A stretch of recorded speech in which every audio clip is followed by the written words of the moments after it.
My name is Chris. Welcome to the Caravan Stage, everybody. Now, for 20 years, we've had all sorts of things happen here. We've had all sorts of amazing, noisy birds hanging around. We've had people get over their fear of birds, gain an appreciation for wildlife, and recently we even had an adventure with the gang from Up. And then 2020 happened. Yeah, that was fun. So, you know, for the last couple months, it's pretty much just been our team and the birds hanging around here by ourselves. So we are so happy to have you guys back and very excited for all the things we have to share with everybody. Woo! Great. I'm part of the whole team of animal behavior specialists here. I have personally been with these birds for 15 years. But I'm not the only one who's going to be explaining things for you today. We also have my co-host, and that's Ari. Hi guys! Hey! Oh my goodness, I am so excited to be here today. And you know what? This place has become home to the many birds that live here, right? But it really feels like that for, well, all of us. And we are so glad to have you home with us again. And my favorite part of every single day is when Chris and I get to come out here and we get to share all of the birds and their amazing stories with all of you, like our spoonbills. Absolutely. These are two different kinds of spoonbills that are joining us. There's an African spoonbill. That's the white one that's hanging around on the edge. Oh, look, both of them are coming to stage. The white one is the African spoonbill. The pink one is called a roseate spoonbill. Now, both of their beaks are weird shapes, and that has helped adapted them to sift through things like water and mud to find things to eat. The pink ones are interesting, though, because they eat specialized crustaceans that have a pigmentation called carotenoids, and that's what gives them that vibrant color. Aren't they cool? They are cool, and that's a lot of big words, but really, pink bird, spoon on its face, can't get much better than that, right? They're so cute. 10 minutes, but I'll see you later. Bye, guys. We have a lot of birds with incredible adaptations for everybody to meet. And there's another one joining us in the window. Check this out. This is Miles, and Miles is called a trumpeter hornbill. Now, trumpeter hornbills are a small species of hornbill from Africa that are built to be incredible flyers. That long tail they've got for the size of their body helps them to do things like dart in and around trees. Oh, Chris, okay, I have an idea. Instead of just talking about what it looks like when they dart in and around trees, what if we could show you guys exactly what that looks like? Would that be pretty cool? Yeah. Okay, Yeah, sure. So how about this? We make two people in the audience make a hoop.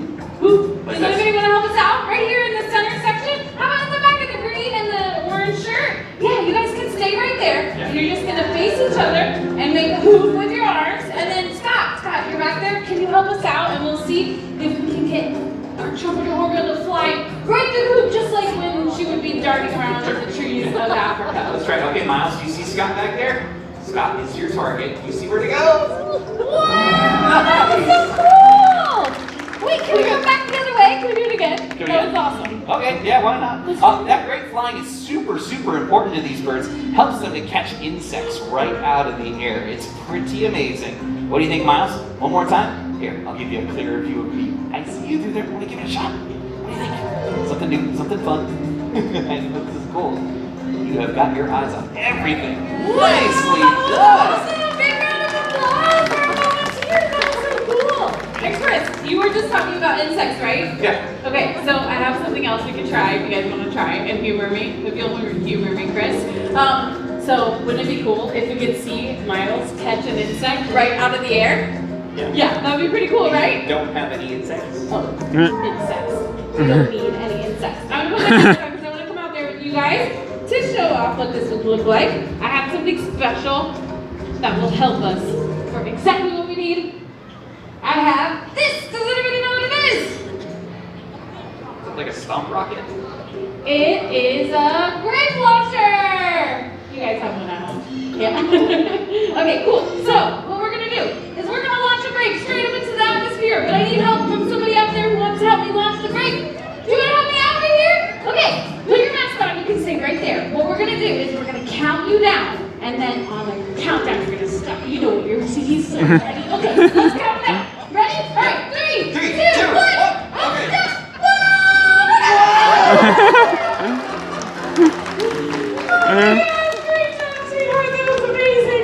Wow, you guys in the front okay there? You got a really, really close look. That was amazing.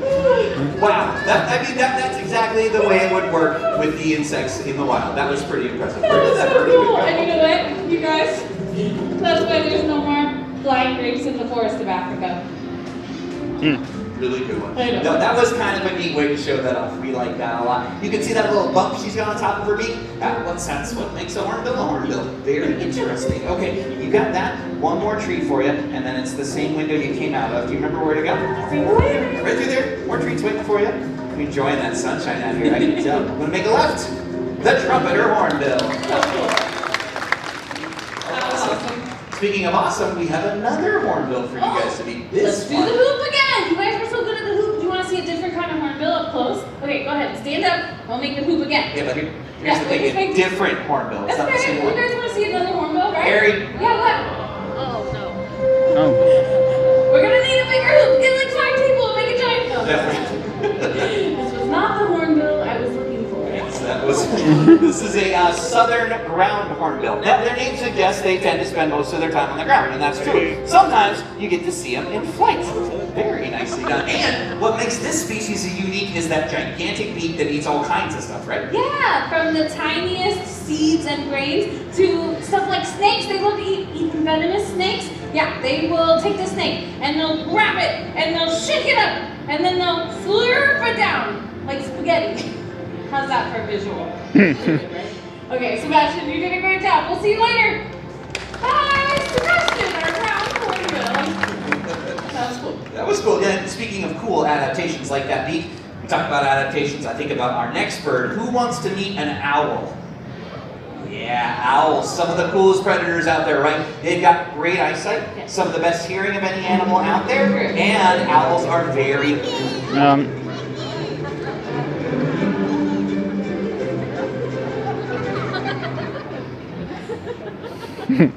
Okay, we like to show off the whole natural behavior thing, but owl, chicken, predator, prey. I think we'll leave the predator-prey relationship to Nat Geo. I'm just gonna make sure the chickens are far away. Keep going with the owl, Chris.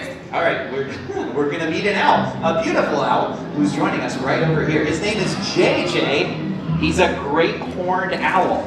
Now, if any of you are joining us from anywhere in North America, there is a great chance you have one of these in your backyard controlling rodent populations. These birds are very common, very, very good at what they do. And because of the way you're spaced out, when he makes his way across to the other side, you folks in the middle are going to get a very close look at this bird. So I see some cameras and video cameras. Yeah, you want to point them towards that bird. And listen out. Very quiet.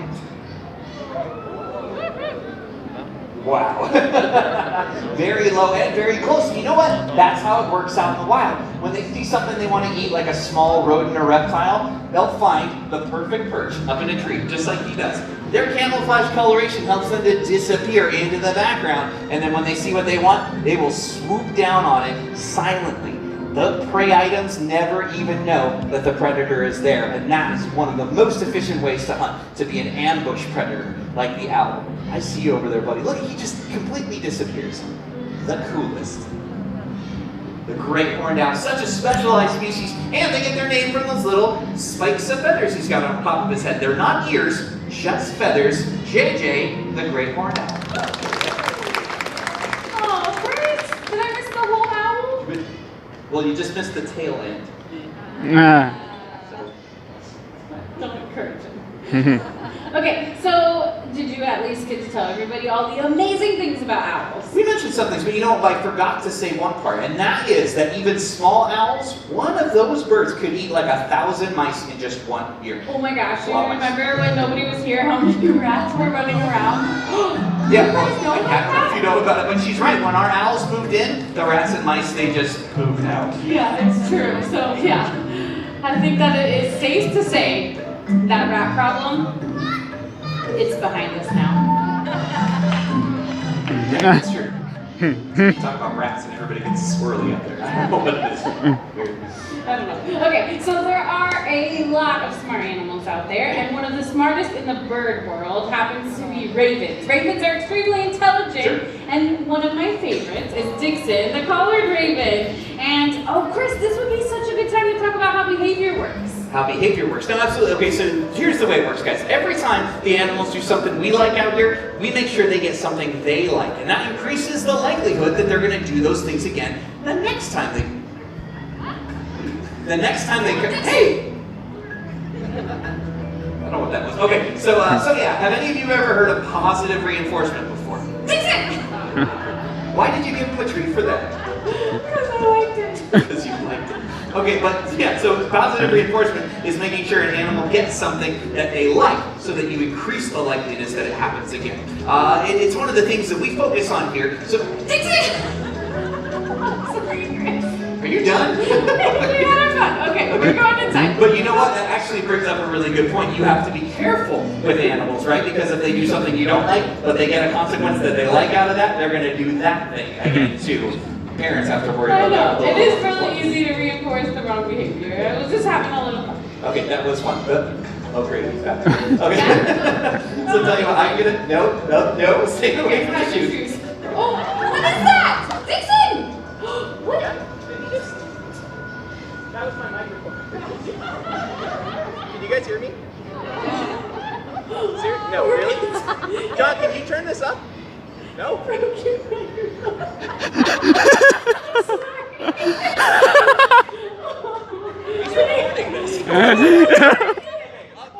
have a backup? We do have backup? Okay. Chris, what am I gonna do while you're...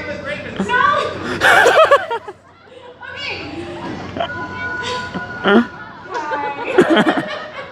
Okay, so like Chris was saying, it's very easy to reinforce unwanted behaviors, and that definitely was probably unwanted by our sound tech back there. Oh, but you know what? In the meantime, I think I have something really cool we can fill time with. Hey, is anybody back there who can maybe bring out Groucho? Are you guys around?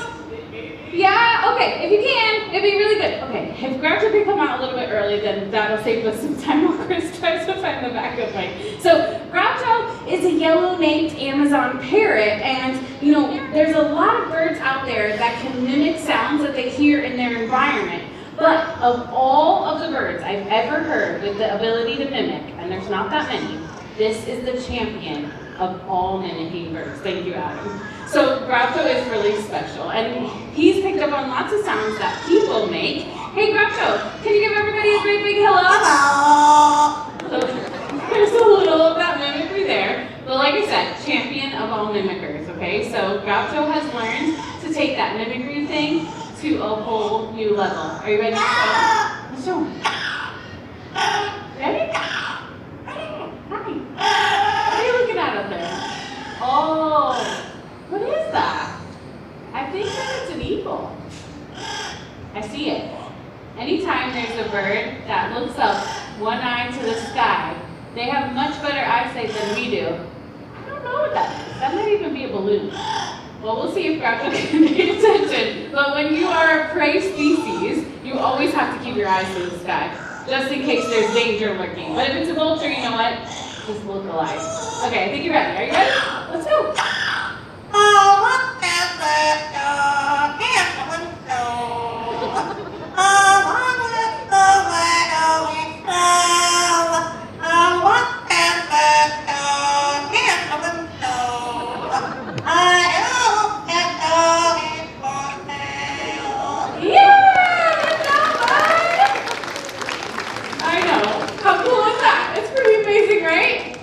Okay, but I gotta tell you guys what's even more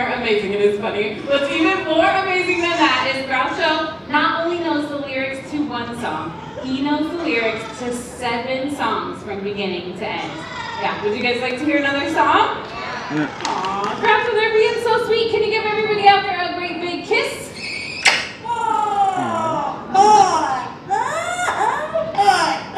Yeah, good stuff, that kiss. I agree. I can see you're still looking up there, but I don't see anything, so I think we're good. And you sang Rocky the Window, so you can pick from any of the other songs that you'd like to sing. Ready? Here we go.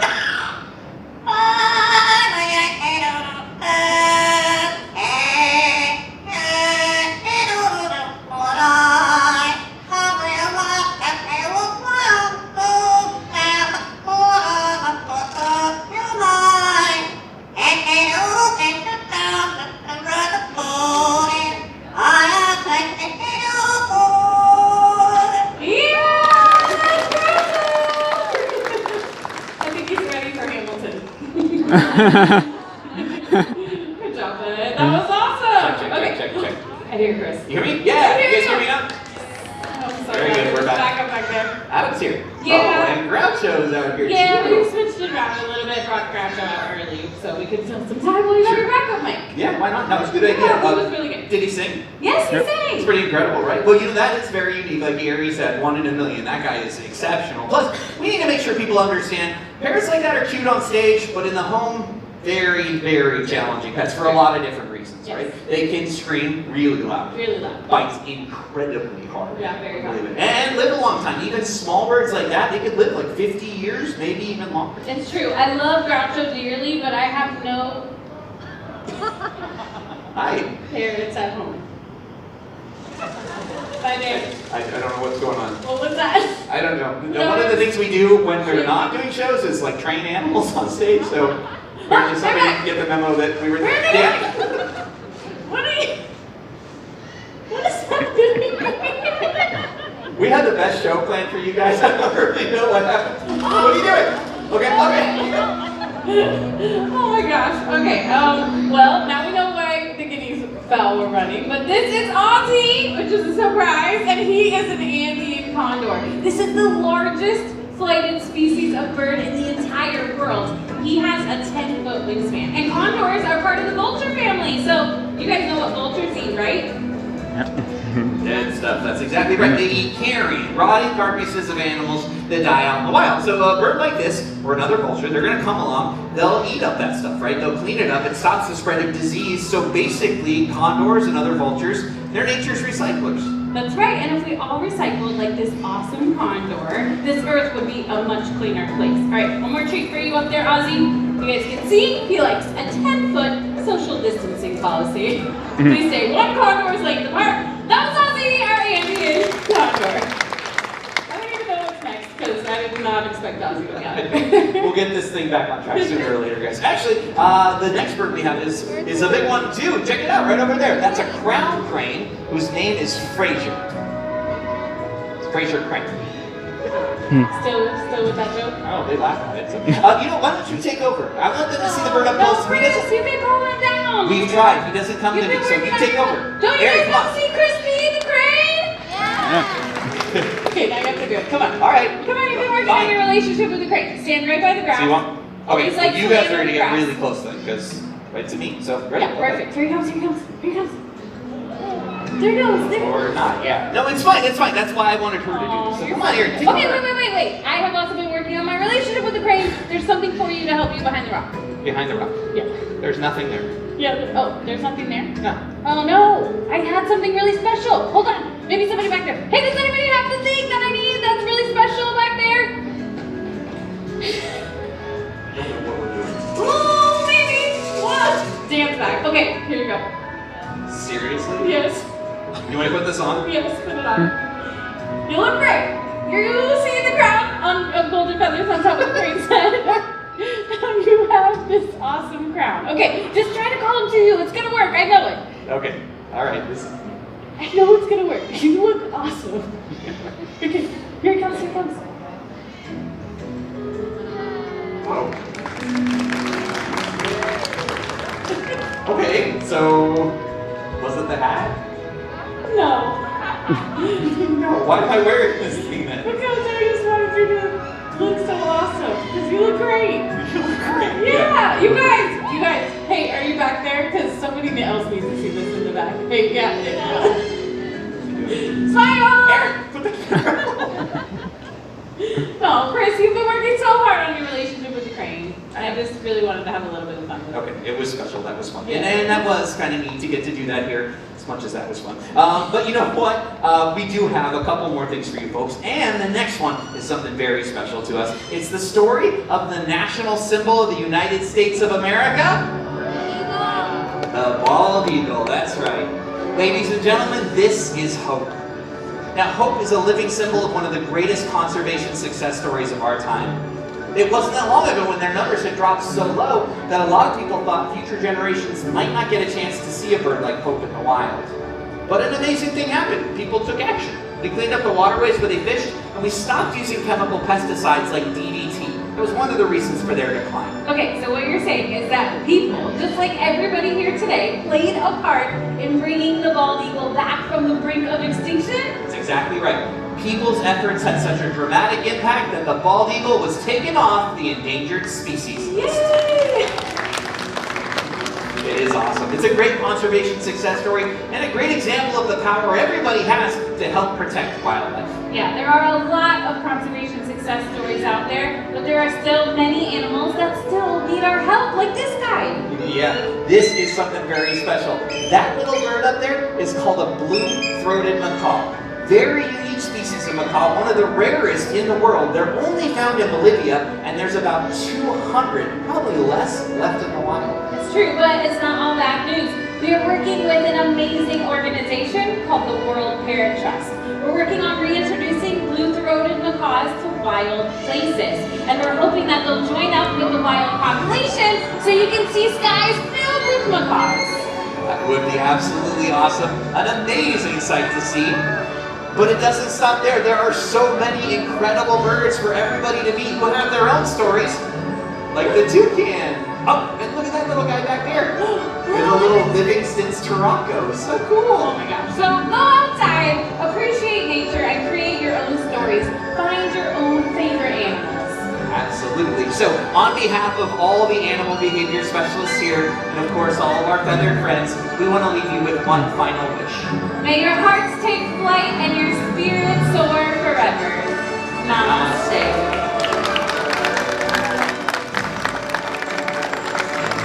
Hey guys, thank you so much for a great audience. Please enjoy the rest of your day here at Disney's Animal Kingdom. Bye everyone. Bye guys. Explorers and friends, thank you for joining us for Feathered Friends in Flight. Have a wonderful rest of the day exploring Disney's Animal Kingdom.